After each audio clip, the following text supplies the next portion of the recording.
support practitioner core competencies was developed and with our different partners. We are also going to do a brief setting of the stage of reminding ourselves of what are those key activities that we engage in exploration. And then the majority of our time is going to be spent participating in what we're calling a collaboration activity or a challenge, a collaboration challenge, to really get into sharing with each other and exchanging in that co-learning opportunity the behaviors that are associated with each of those core competencies that we engage in during this stage of exploration. So get ready, we're going to share just a little bit of information. We're going to have a bunch of different activities such as think, pair, share, some journaling. We're going to be using the chat, and then we'll be spending a good chunk of our time together in our home groups today as we go forward. So that is our plan for how we're going to accomplish and spend a fun, engaging afternoon, morning, or evening together as we go through. Just a couple logistics, if you haven't already, and I'm seeing a ton of folks have, if you can please add your home group to your name, beginning of your name, that will help us on the back end of getting us into our home groups timely.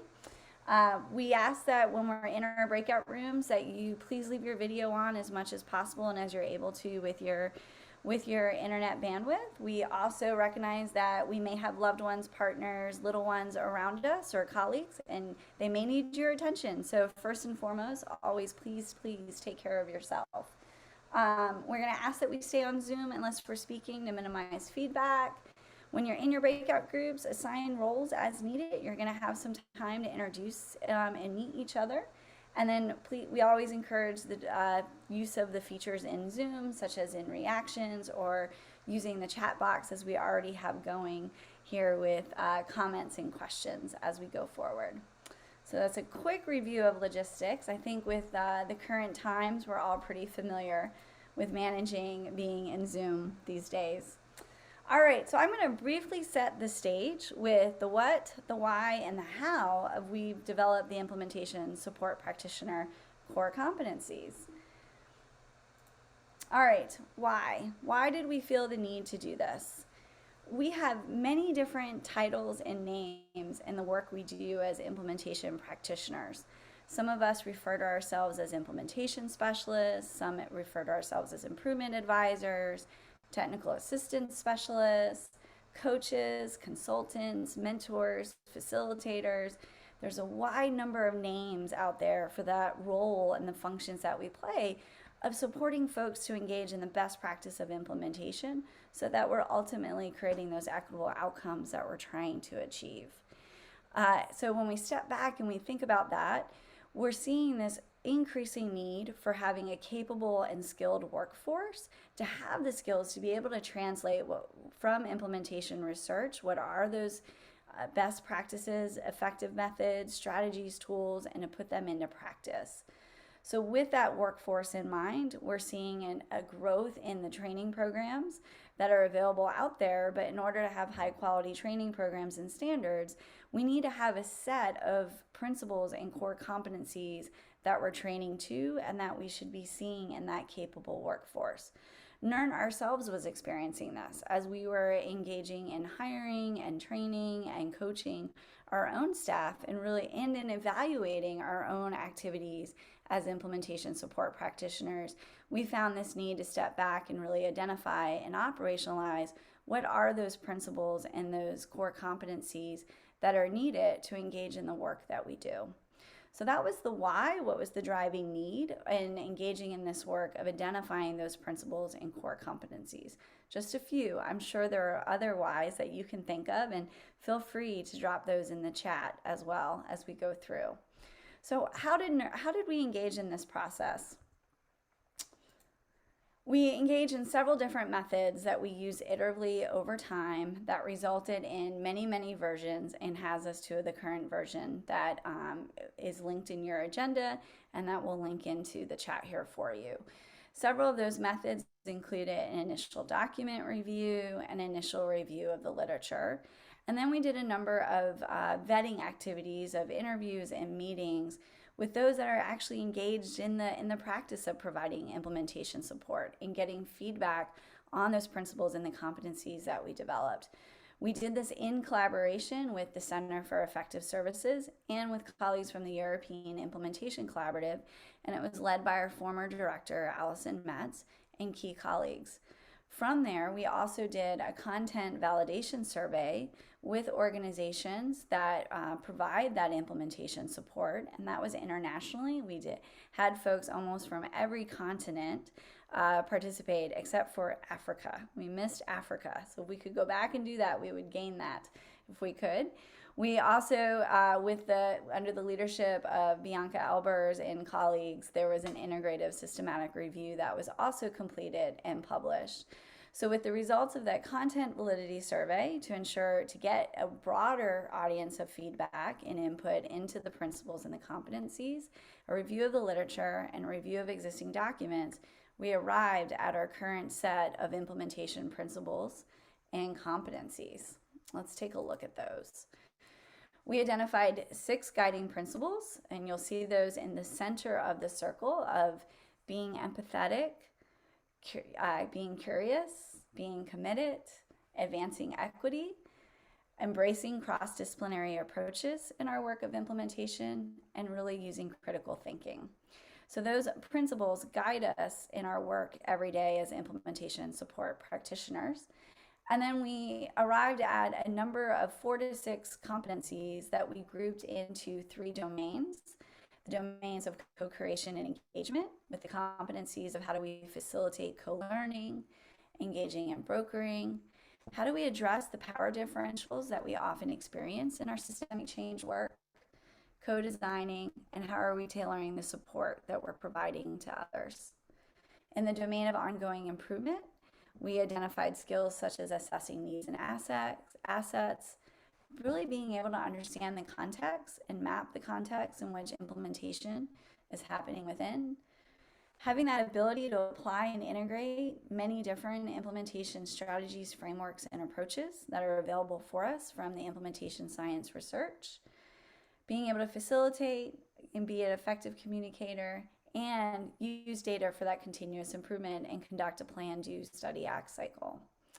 Finally, that 3rd domain of sustaining change really pulls on our abilities and skills to grow and sustain relationships with our partners, the different organizations we work within, being able to not just form a team, but develop a team over time to be the accountable structure for the implementation and improvement work, and for them to be able to use data to drive their implementation work. Building capacity, as we like to say at NERN, we always love to put ourselves out of a job. So how are we ensuring that that local capacity is being built to sustain the practice? And then how are we cultivating, engaging leadership and champions in this work of implementation as we go forward? So high-level overview of the various guiding principles, domains, and competencies, and we're going to spend some time going deeper into them as we go throughout today. But let's get into our home groups first, and let's meet each other. So we are going to spend the next 20-25 minutes. We're going to judge that based on how long it gives us a little bit of tech time here. And have you meet your home group, introduce yourselves, take a few minutes to say where you're from, what your role is, maybe what interested you in this time together today. And then think about, you've been assigned, you think about that ISP core competency document. What stands out to you in terms of the principles, in terms of the domains, and the key competencies within them? Each of the home groups have been assigned a core competency to look at. Which domain is your competency within? And are there any potential areas that you need clarification on? Or what additional wonderings do you have? And we will go ahead and drop these questions into the chat so that you have them available to you as well. Before Rebekah opens up home groups, are there any questions? Thank you or greeting to your home group or others that you may see. And if folks just want to take a moment to drop in a key takeaway from your discussion as you got oriented to the core competency document, as well as the specific core competency that you'll be working in. So we'll give a minute to have that waterfall come into the chat. Seeing group 29 rocks, we'll have to go check that out.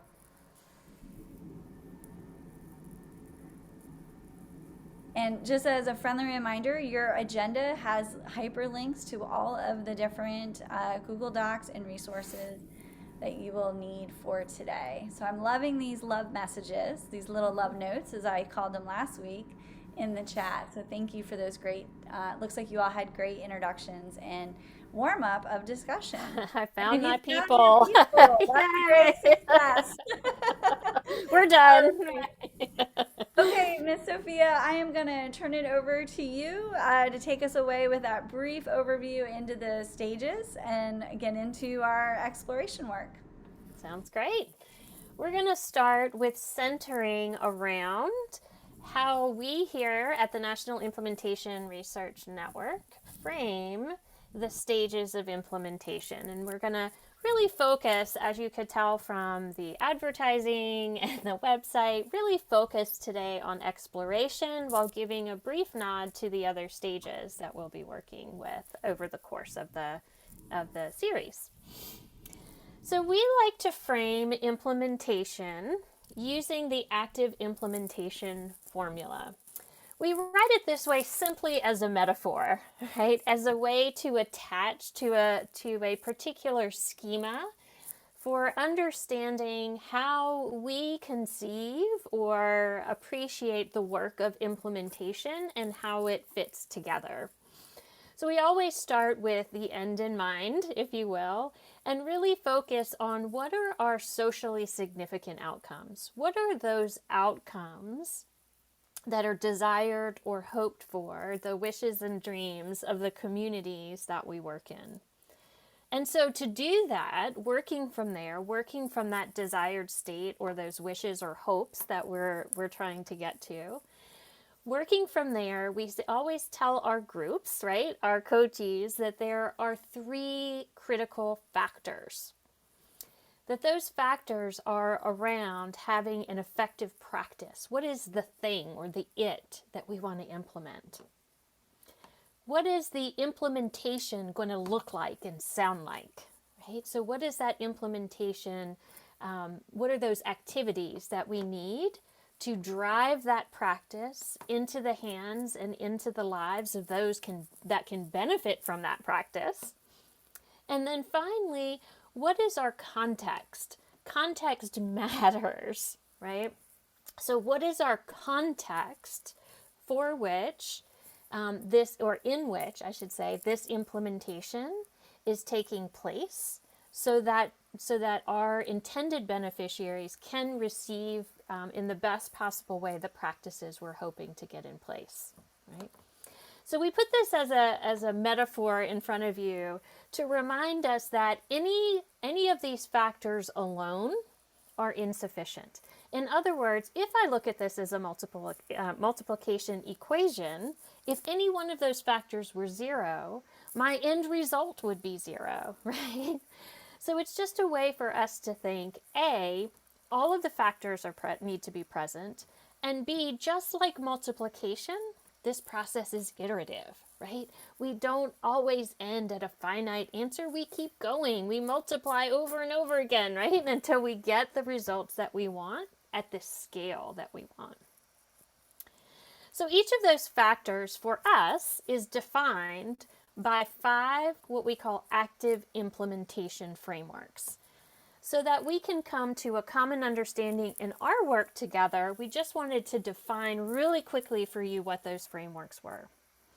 So in the factor of effective practices, we talk about usable innovations, meaning we have to make sure that the practices we have not just have evidence base or research behind them, but that they are truly usable by practitioners in the field.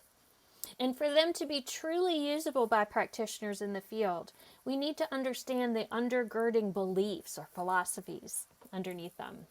We need to know what the components of those practices are and operationalize those components. Additionally, we need to make sure that there's an effective fidelity measure so that we can effectively measure what we said we were going to do.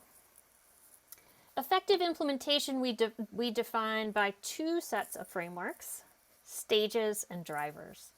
Drivers are those activities in implementation that move our implementation from beginning to end, if we ever really end, right? We always keep doing better and iterating. So drivers are those activities, those strategies, that work that we're doing that drives or moves implementation. And those drivers, those activities happen in stages. And that's where we're really going to focus this work over the course of our webinars.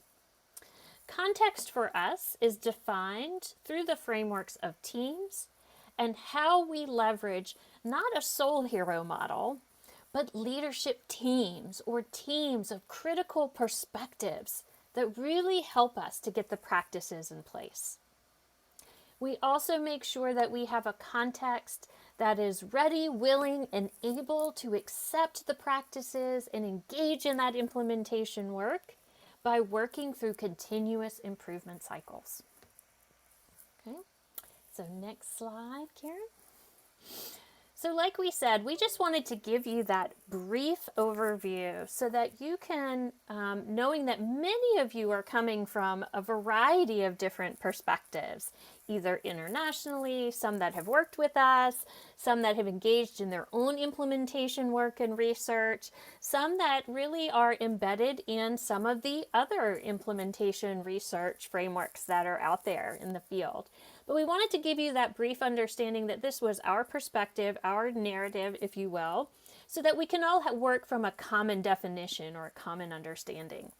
So we're really working throughout this webinar series on defining together, co-creating, if you will, what those implementation support practitioner, right? You as coaches of implementation, you as implementers, right? What is it that you're doing that's really working in your communities as you move through each stage of implementation? You can see some other examples like EPIS or CFR. Like many of those other implementation frameworks, they also, right, subscribe to this notion of implementation not happening all at once, but occurring in stages, right? Starting slow to go fast, right? Starting small to get bigger and go to scale. All right, Caryn, next slide. So when you hear the word exploration at the beginning of our work together in implementation, and we're just going to put this in the chat, what 1 to 2 words immediately come to mind when you hear the word exploration? When you think of that phase of implementation? Brainstorm, no wrong answers. Oh, I love that one. Possibilities, curiosity. They're coming so fast. These are great. Getting started, learning something new. Oh, co-learning, research, feasibility checks, ideas. Oh, Kathy, that's one of my new favorite questions to ask. What if we could? What if there were no barriers? I'd love that question that I've really been, Ellen. Yep, most often skipped, isn't it, in our work? Why? How? Thank you so much. These are great, great words. I love that, and we're going to talk about that in a minute too, that notion of curiosity, discover, understanding, really diving deep, right? Really getting into understanding what our communities and our practitioners need. Thank you so much. Radical imagination. Oh, Caryn, we have to use that one, like, for sure. All right, next slide, please. So the stages are, as we describe them here in the active implementation frameworks, 4 stages. And they start with exploration, which is where we're going to start our work today. There are outcomes associated with each of those stages in order for us to realize the outcomes we're hoping for. So in exploration, we start first with, and some of you mentioned this, right? Data digs, possibilities. What is our need and how are we assessing that? What types of data are we taking to really figure out the possibilities some of you put right in there, and what we can do and how we can support. We're also examining the fit and buy-in of any potential practices that we would put into place, so that ultimately, at the end of exploration, we would have narrowed in on a focus area or something that we want to implement that is both acceptable and appropriate to the community in which we're working. The second phase that we go to is this period of installation. Right? I like to say what's where we get busy, right? We get really busy building what we need to make it happen, to make it real, to realize that vision, to realize what those possibilities are. And we do that through really assuring that we have the resources needed and necessary, and developing supports, so that we can start to think about, in the end of this phase, who are our early adopters in this work, who will start to engage with us in implementing the practices that we hope. This is followed by initial implementation. So here's where we're going to get started, right? We're going to get started on the work of implementation and initiating it with that small group of children and families. And we're really going to ask ourselves a lot of questions through the data.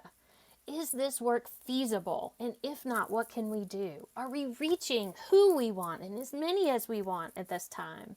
What is the cost? Are we able to get to fidelity?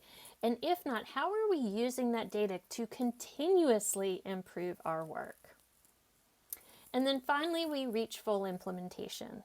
And this is where we hope that we've done such a great job with installing the supports we need, right? And really initiating and problem solving and getting better as we grow, that we're able to deliver that practice consistently and have built systems that can sustain.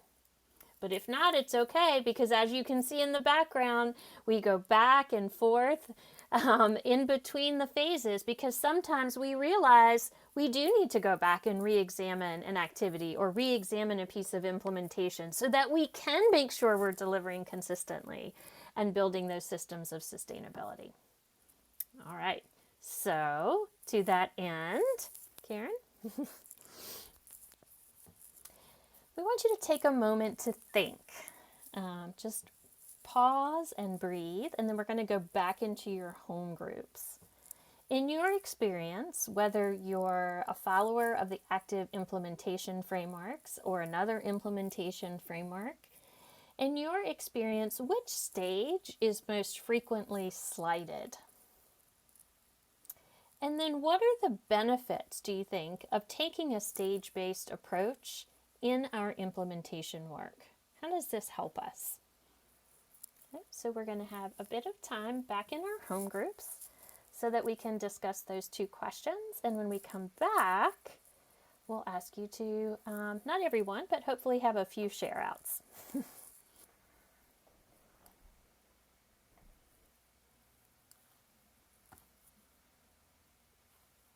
We all back, Rebekah? No, not yet. We've still got a few more.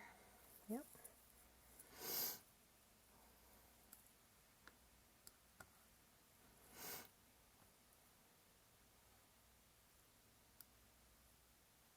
As you're coming back into the main room, if you want to send some love and kudos to your home group,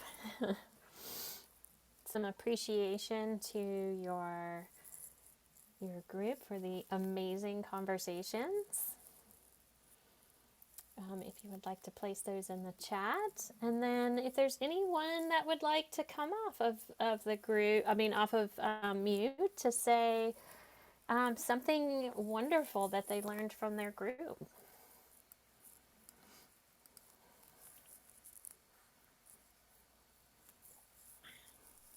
Well, I will say, I don't know how wonderful this is, but one point that was brought up in our group is how oftentimes different stages get shortchanged because the change is tied to to funding. And the Good point. funding is very limited and time sensitive. And so oftentimes we don't have the time to devote to all of the stages because of how we're being funded. Great point. Exactly. And it looks like funding cycles were identified in Group 9 as well. Great. Yeah. Wonderful thoughts. Some great thoughts in the chat. If you don't get a chance to share out loud, I'm sure some of your colleagues around the country and the world would love to hear some thoughts from your group. Yep, ending conversation. So funding has come up quite a bit. Exactly. All right, Caryn, next slide. So let's center a little bit around exploration specifically. It was in the chat, and if we could place back in the chat just to make sure it's all easily accessible. One of the tools that we use with those that we coach is the implementation stages planning tool. We hear a lot of great feedback from our coachees and our learning partners around this tool because it does help anchor the next activity, right? So even though we get a little, we cringe a little because we know that implementation isn't linear, right? That we go back and forth between the stages and have to step back and forth or in and out of implementation even sometimes. It's a nice way to frame the different activities in each stage, right? So let's go to the next slide. In each stage, well, the document starts with a flowchart to help you anchor to where you might be in implementation, to help make that point that you might be coming to this notion of really paying attention to each stage, and you've already started along this path or started in this work. And that's great because, like we said, we can always go back and forth. And then each stage has a set of outcomes. So for exploration, and this is going to be really pivotal to your work as we co-create your work as practitioners, right? And what that looks like and sounds like in the field. Our ultimate goals at the end of exploration, so when you go into your home groups, you're going to really keep these in mind, okay, when we co-create, is that we want to make sure that we have a representative implementation team. So as we start to think about applying our practitioner skills, how do we go about making sure we have that representative team? That we have a way to demonstrate the need for that practice or program, right? And by we, I don't mean me as the coach, right? Me as the implementation support practitioner, but that we as a collective, right, as a group, as those that are going to be benefiting can articulate and can show and can demonstrate that need. And then we want to make sure that we have some type of assessment or understanding of how strong is the fit of the practice that we're looking to implement. How feasible is the practice we're looking to implement with the group, with the needs and capacity of our group. Then we have in mind a program or practice we want to implement. And then can we get buy-in from the leaders and community partners and families and community members, right? So those are our outcomes we're going to focus on in exploration. And we do that through a number of activities in that exploration stage that are outlined on the next slide, which are things like growing relationships as the bedrock or foundation of our work moving forward. What does our implementation team look like and sound like? And does it have the critical perspectives we need on that team to make sure we're moving implementation forward in ways that meet the needs of those that will receive whatever change we're talking about? Do we have sponsors or champions, right? Are we taking the time to build readiness and get people excited about the change? How are we looking at data, including root cause analyses? How are we looking at already what's in place in our communities before we launch into something new? Maybe it's right there in front of us and all we have to do is tweak it and make it better and get more perspectives on it. So how do we do that assessment of fit and feasibility, right? How do we look at communication processes? All of those activities guide us through getting to our exploration outcomes. And several of you mentioned that it is often a stage that is skipped. But there's a high cost, right? There's a penalty that we pay for skipping that. And one of the larger penalties that we've discovered in our work, one of our learnings from our work, is what's on the next slide, right? So if, well, we missed a slide. Oh, no, we didn't. Sorry. Sorry, we didn't. So one of the high costs of skipping that, exploration is not really having a chance to dive deep into our work, right? It's really skipping that. There we go. Sorry about that. Is leaving us open to perpetuating these systems of oppression, right?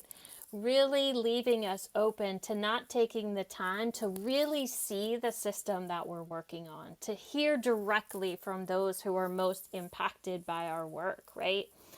How do we become aware of things that are causing disparate outcomes or inequity, right? So we're going to take a few minutes before we launch into our home groups. We're going to give you a minute to think about those activities and exploration. Okay, so we go back to the reflective journaling. Thank you, Caryn, for skipping around with me. We're going to go back to our reflective journaling. And we're going to, if you can open it up, hopefully you can, looking at the outcomes and activities in exploration from the link in the implementation stages planning tool. If you already have the presentation open, you can see those in the 2 slides. Rebekah's going to put in some music if it distracts you a little bit to listen to music and do some reflection. You can always turn the sound down and we'll have a little signal when we're ready to get started again. And we're going to think about, in our reflection, on a practice that you're already implementing. Okay? Of the activities that you've done with that practice, what exploration activities have you accomplished? And we can celebrate that. And then what exploration activities do we need to go back to? Okay? So we're going to take a few minutes, about 2 to 3 minutes, and just jot down some thoughts, right? So we're keeping those exploration activities and outcomes.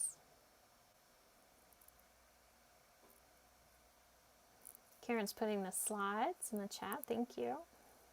If you want to look at those.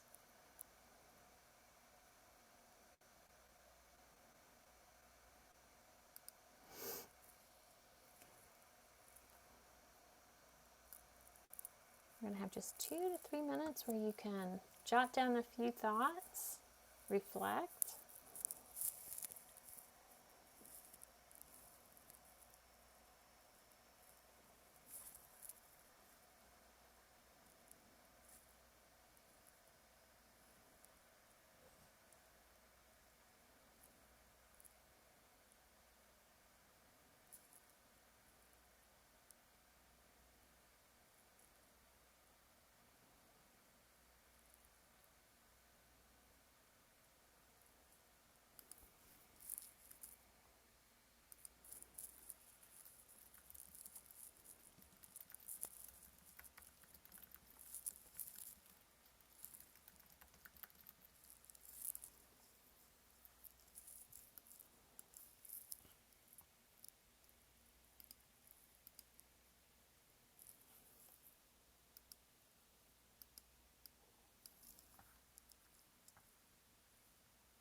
Okay.